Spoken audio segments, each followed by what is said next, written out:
Get ready for an electrifying showdown that's all about turning dreams into reality for South Africa's young generation. The Miss South Africa 2025 finale is just around the corner, set to unfold at the SunBet Arena on October 25, where a fresh trailblazer will be crowned amidst waves of anticipation.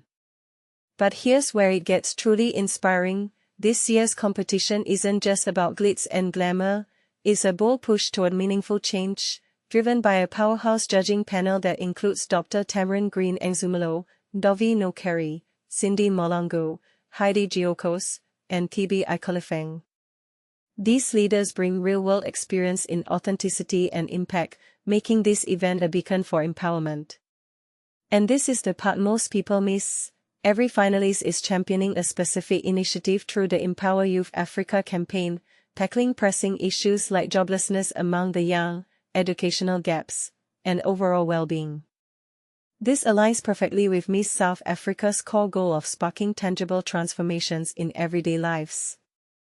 Originally, there were 10 contenders, but after Lebohong Semanga from KwaZulu-Natal had to step back, we are down to 9 talented women gearing up for the spotlight.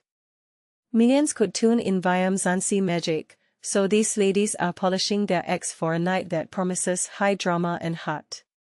At a recent media gathering, the top 9 opened up about why they deserve your votes, spotlighting their personal missions to confront the hurdles facing today's youth in South Africa.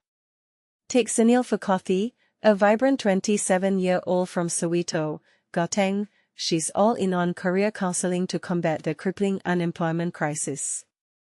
I see how many South African young people are clueless about their options, she explains passionately. That's why I'm dedicated to lifting them up by introducing careers they've never imagined, like those in tech.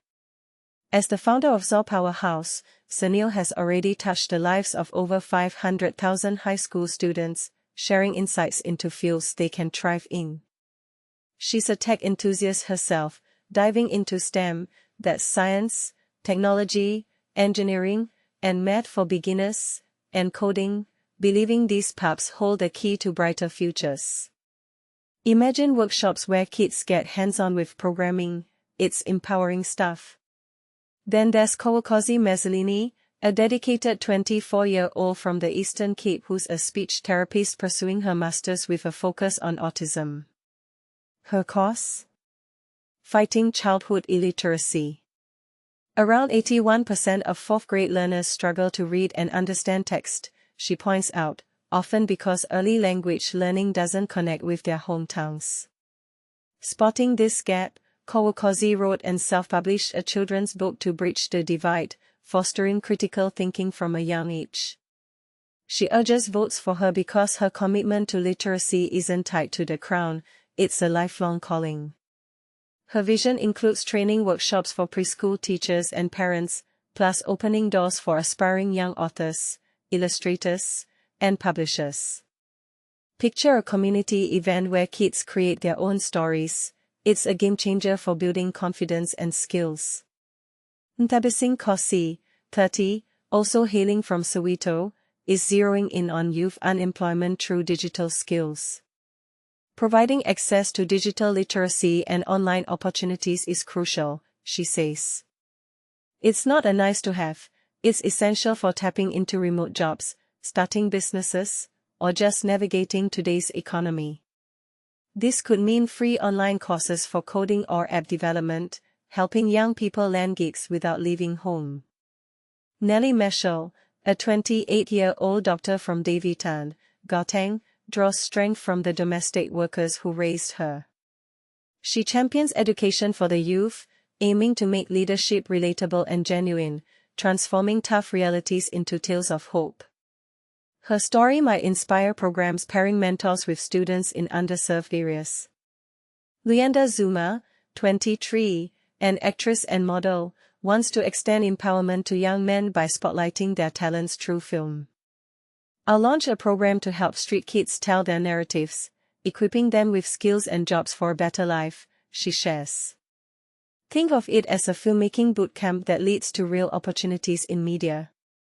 Karabo Mareka, 27, from Alexandra, advocates for global exposure via creativity. Despite lacking funding for university, she ventured abroad, honing skills to contribute back home. Her journey highlights how travel and innovation can open doors, perhaps through exchange programs or art grants. Gizelle Venske, another 27-year-old from Vanderbijlpark, Gauteng, learned Ubuntu, the African philosophy of community and compassion, from her parents, a school principal and teacher. As a chartered accountant, she pushes for financial literacy. Schools often skip basics like banking or budgeting, she notes. I want to teach these to prepare you for adulthood. Imagine interactive sessions teaching teens how to save for emergencies or invest wisely. Ghee-Ann Rademan, 23, from Cape Town's northern suburbs, focuses on mental health education. With simple tools like mindfulness apps or school talks, she aims to equip young minds for resilience. Finally, Bridgette Jones, 28, from Bridgetown, Athlone, Cape Town, seeks to build safe havens via sports and recreation, especially after seeing gang violence steal futures. We need leaders who care deeply, she emphasizes. Her initiative could involve community centers with basketball courts and counseling.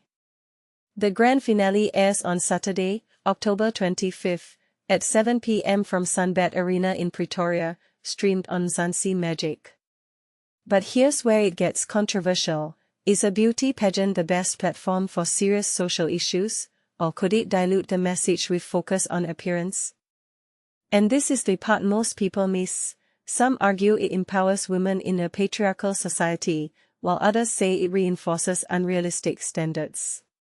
What do you think? Does Miss SA truly drive change, or should we explore alternative ways to uplift youth? Share your thoughts in the comments. I'd love to hear your take.